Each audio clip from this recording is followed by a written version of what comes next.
الفلفل الأحمر الجميل البلدي اللي انتوا الرومي البلدي اللي انتوا شايفينه ده طبعا بيبقى مش موجود في كل الأوقات.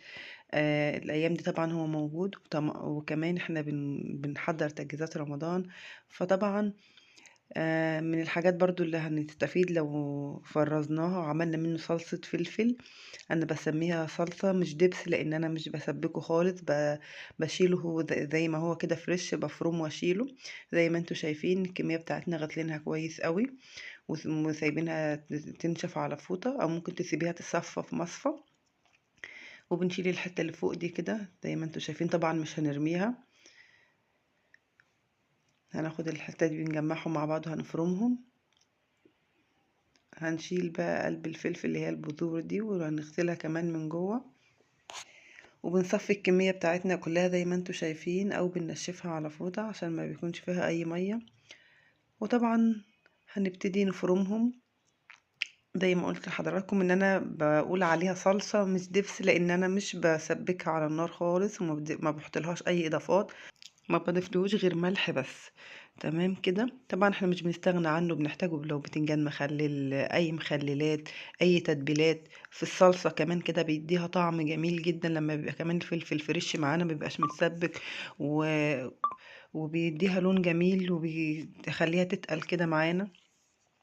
طبعا هنبتدي ناخد الفلفل بتاعنا، انا قلت مش بضيف غير الملح بس طبعا لو الخلاط بتاعك مش هيشتغل غير لما تحطي ميه، ضيفي شويه ميه صغيرين عادي.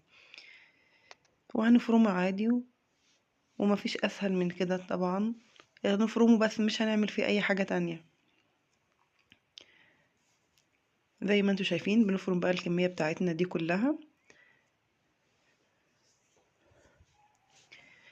وبعد ما بفرمه ببتدي اعبيه في كده زي ما انتوا شايفين كده. ونبطط الكيس كده. طبعا ممكن تخليها رقيقة كده، ما يكونش ارتفاعها عالي، عشان لما بتيجي تطلعي بتكسري منها كده زي ما انت عايزة. اهم حاجة لما تيجي تحطيه في الفريزر بتمسكيه كده قبل ما تحطيه، وبعدين تبططيه بايدك كده بالراحة، وما تحطيش يعني كيس فوق كيس غير لما يتجمد، يعني حطي كل واحد لوحده كده. وبعد ما يتجمد حطيهم فوق بعض. طبعا هو بيبقى عامل فوم باللون، تحس ان لونه فتح طبعا، بس عشان ده مكان ضرب، يعني عشان ضرب في الخلاط كتير طبعا. زي ما انتوا شايفين كده بنبططه. طبعا حاطه كميه كبيره، فانت ممكن ترققي يعني تبططيه يبقى رقيق شويه، لان بتكسري منه حته بحته كده زي ما انا هوريكم دلوقتي كده. ده بعد ما تجمد.